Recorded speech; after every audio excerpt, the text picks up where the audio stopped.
I'm noticing this really stagnant energy of almost kind of feeling stuck. Like, I feel like, we're all kind of stuck at home where no one's really going out and the economy and everything's not really moving. And we have this mentality that we take into our own psyche that gives us this sluggishness in our bodies that we take on from the things that we hear about and listen to and internalize. My yoga practice has really become quite a powerful tool for me when I get to these points of these creative blockages that I seem to find just in my daily life kind of all the time, because I'm doing a lot of creative projects every day. And I find like a lot of people have writer's block. It's a common thing. We get to this point where there's just this brick wall and we don't know how to crush through it. The best thing that I have ever done to get unstuck is sun salutations and lots of chatarangas.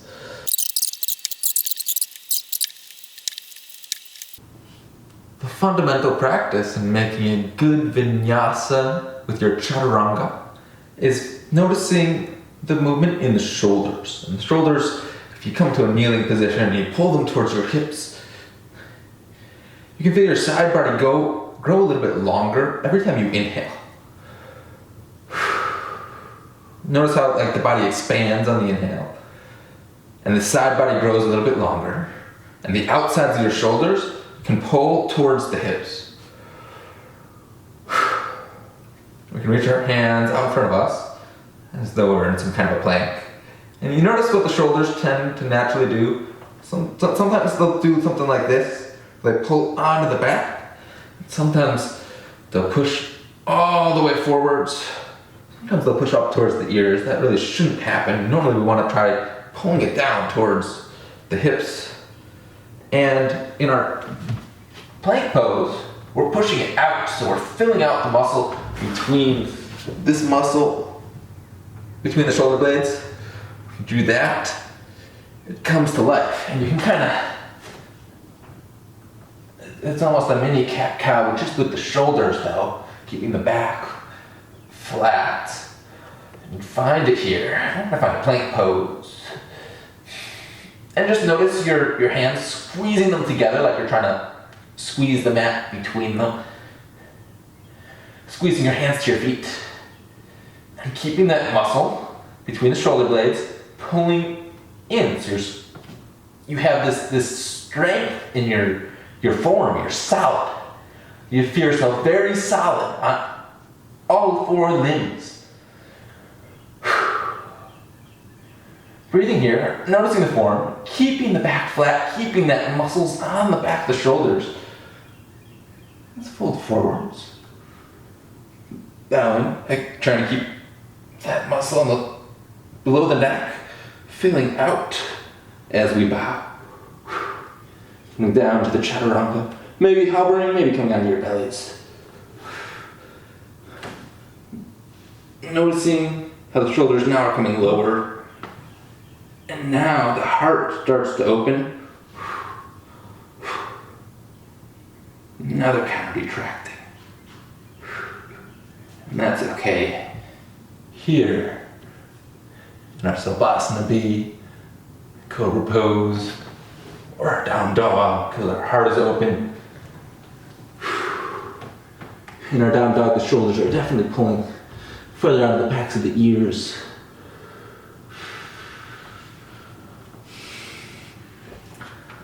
Let's find a good stance where your heels can almost but not quite grace the mat. We'll bring our weight into our plank pose and fill out that muscle between the shoulders. Squeezing the mat beneath the hands and the feet, pulling everything into the core.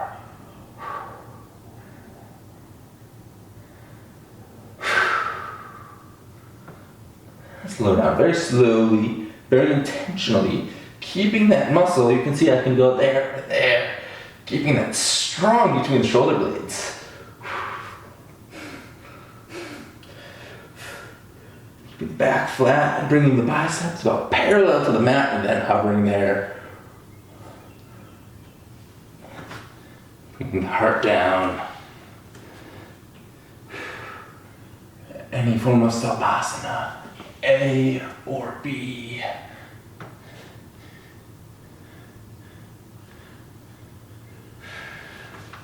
Upward dog and downward dog. And just notice how the shoulders do that thing between that transition between when you're coming up and your up dog and the heart starts to open. Can you keep the shoulders behind the ears as you lift the tailbone? Keeping the back flat and the core strong. It gives you a little bit of a shoulder press. And you don't push the shoulders to the ears, you're still pulling them towards the hips. There's just that difference of when you're here in the Chataranga, you're feeling that space out on the back, and then somewhere down here, you lift the shoulders up. So the principle of this is the shoulder can protract or retract. And you use that fundamental practice to strengthen the muscles that are most central in the body.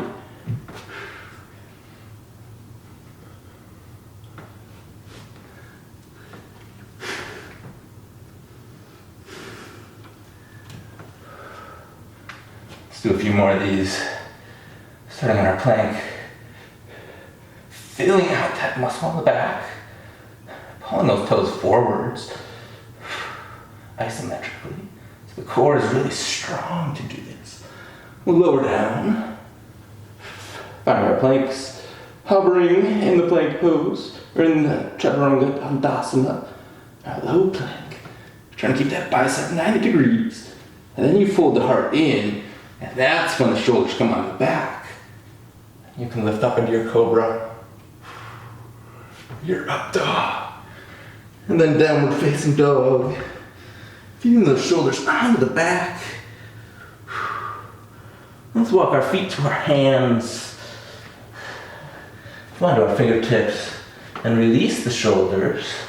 Maybe grab our arms, grab the elbows, take a moment in a ragdoll as you release the neck, release the jaw.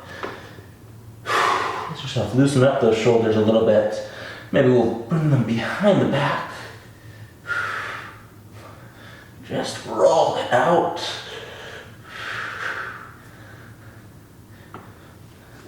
Rising tall. Hands to our hearts.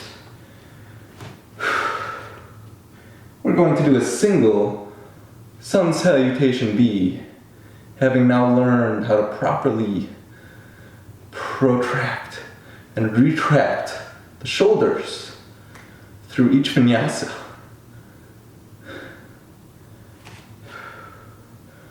Standing tall, lifting up through your Mula Bandha on your side body, expanding with each inhale, and folding, finding a bow, full breaths of air, flattening the back, lengthening the spine, bending the knees, keeping the shoulders about the height that they're at. So we keep our chair pose real low. Let's bounce our hips. Keep the pelvis neutral as you open the heart and bow. Feeling the weight on the outsides of the feet, pulling in. Let's bring our hands down to frame the foot. Stepping, hopping, or floating, however you would like to get to your plank pose. When we get there, we're going to fill that muscle between the back. We'll protract those shoulders. So you might be here, bring it more, bring it more. So that way that center line on the back is all fired up, and that's what you're lifting up with. Holding here, just feeling each breath of air, grateful for air. Air feels good right now. Let's lower down our Chaturanga very slowly. How slowly can we lower down Chaturanga Dandasana? How long can we hold? And we know that the heart sink down to the mat. Pull the shoulders onto the back, and then behind us towards the tailbone. As we lift the arms up, take your cobra pose, your up dog, and your downward facing dog. Noticing what the shoulders did. Between that up dog, shoulders really on the back, keeping them on the back. As you use that back muscle to pull yourself up in your down dog. Let's walk our feet forward until the left foot is flat, the right foot lifts up. It's gonna step forwards, finding warrior one. Hands come to square the hips. Shoulders, pulling them down towards the tailbone as we open the heart. We can bring our arms tall. This time maybe opening into a back bend. Finding a gentle back bend as those shoulder muscles and the back muscles really fire up behind us. As much goes onto this part of the back as you have on the lower core in that back bend. And then we'll fold, framing the foot, and stepping back. Finding our plank pose. We're going to hold our plank pose. We're embracing plank pose. It's a very simple, but very important to take the time to find the plank fully with all the back muscles each time, and only then do you even start to very slowly lower down your chatarangas. Bringing the biceps about 90 degrees, feeling the shoulders pull down to the hips, holding here for a few breaths, and then we pull the heart forwards. That's when the shoulders retract behind us. Opening the heart up and using those shoulders to lift the bottom of the ribs up as the core is strong to protect the back, keeping the back muscles strong and using that to push yourself down. We're facing dog, finding the pose, paddling out the feet, finding that right foot flat, opposite foot steps forwards for our warrior one. Finding the footing, strong footing, they pull in, the front hip rotates with an inward spiral, and the back hip tries to come up and in line with it. Shoulders to the hips, and we open our heart as we bow into warrior one. Any variation of our warrior one that we would like on this side. But feeling those, what you can do here, and putting it onto the back, and then letting the hands frame the foot, and lifting the foot, and stepping it back. Feeling that strong plank pose, taking that moment to find it.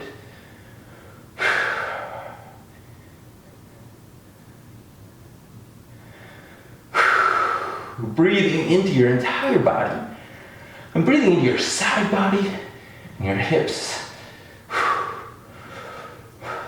all the way down beneath your navel. Feel the air firing up, all the stagnant energy, just even by just holding this energy starting to move. And then we can start to move, lowering down into our Chaturanga Dandasana, lowering very slowly, keeping those shoulder muscles together on the back, lowering, hovering, taking this moment to be grateful for every breath of air you have. To be able to use that air to hold the form that you choose. It's a powerful, powerful practice just to hold the form. We're going to bring the heart down to the mat, shoulders come out of the back, noticing the shoulders starting to retract behind us. I'm just gonna come out. I'm gonna bind my hands behind my back. Take any form of cobra that you'd like. I feel like I wanna open up those shoulders and loosen up. Opening the heart as high as I can. And bringing our hands down beneath the shoulders. Upward facing dog. Pulling the heart forwards. Shoulder muscle on the back as you push into your down dog. Feeling that shoulder stroke. Feeling all those back muscles really firing up, the weight into the hands. The weight behind the knuckles. You bend the knees. Step hop or float. Finding your way to your downward facing dog. To your forward fold. Bowing. Bend the knees. Finding a chair pose. Really sinking those hips in the chair. Feeling that shoulder muscles coming back out of the back. Holding that back muscle. Pulling it down towards the tailbone. Sinking those hips. Feeling the core. Feeling the side body really, really long. So you're expanding as long as you can. Then we'll bring our hands down in front of the feet. We're going to step, hop, or float back into our plank pose. Taking this moment to notice how great it feels on the shoulders to finally have them protract again. I'd say they've been retracted through the whole back bend and the chair pose. Feeling those fingers towards your toes. Let's bring our knees down to the mat and take a child's pose. Lengthening that spine. Palms come up off the mat. You wiggle them as far forwards as they go. Deep breaths. All the way into the back. So we get the hands off to the right. The left hand can cross the right. Breathe into the left side body. Then you bring your hands off to the left. And the right hand crosses the left hand.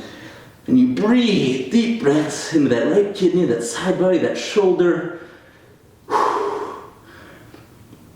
Getting yourself the oxygen that you need to thrive, to get past whatever it is that's been in your way. Let's come back into our tabletop. Take a few moments just to protract and retract. Find those muscles on the back. Let's find pigeon prep. That right heel comes kind of to the left, to the right hip. As much as you can as you fold forwards. You can try to get the leg parallel. That's a little harder. It's okay to bend into the knee. We're really just opening this hip up for a moment for a sit. And we can jump switch and get there however you'd like to. Pigeon pose on this side. Deep breaths into that hip. That hip can come down to the mat. Find any meditation posture that works for you. I like the half lotus, the heel on top of the hip, on the one leg. You can bring the heel to cross here, or just right onto the mat in front of you. Easy Sukhasana pose. And we're just going to take this moment just to notice our breathing, the oxygen, the air, this experience of what we're feeling right now. What is it? It's not something that we can explain in words, but can we fully experience it and respond to it accurately using maybe a bigger part of the brain than what uses words? Can we sit here in this moment and be fully present and able to process whatever life is throwing at us and just able to calmly respond to it in a way that we have a grounded composure that we can take from our practice, transmuting all of the stress energies into a focus they can address and face and live with and accept and grow in the face of challenges. The love and light in me honors the love and light in each of you. Namaste. Yogi.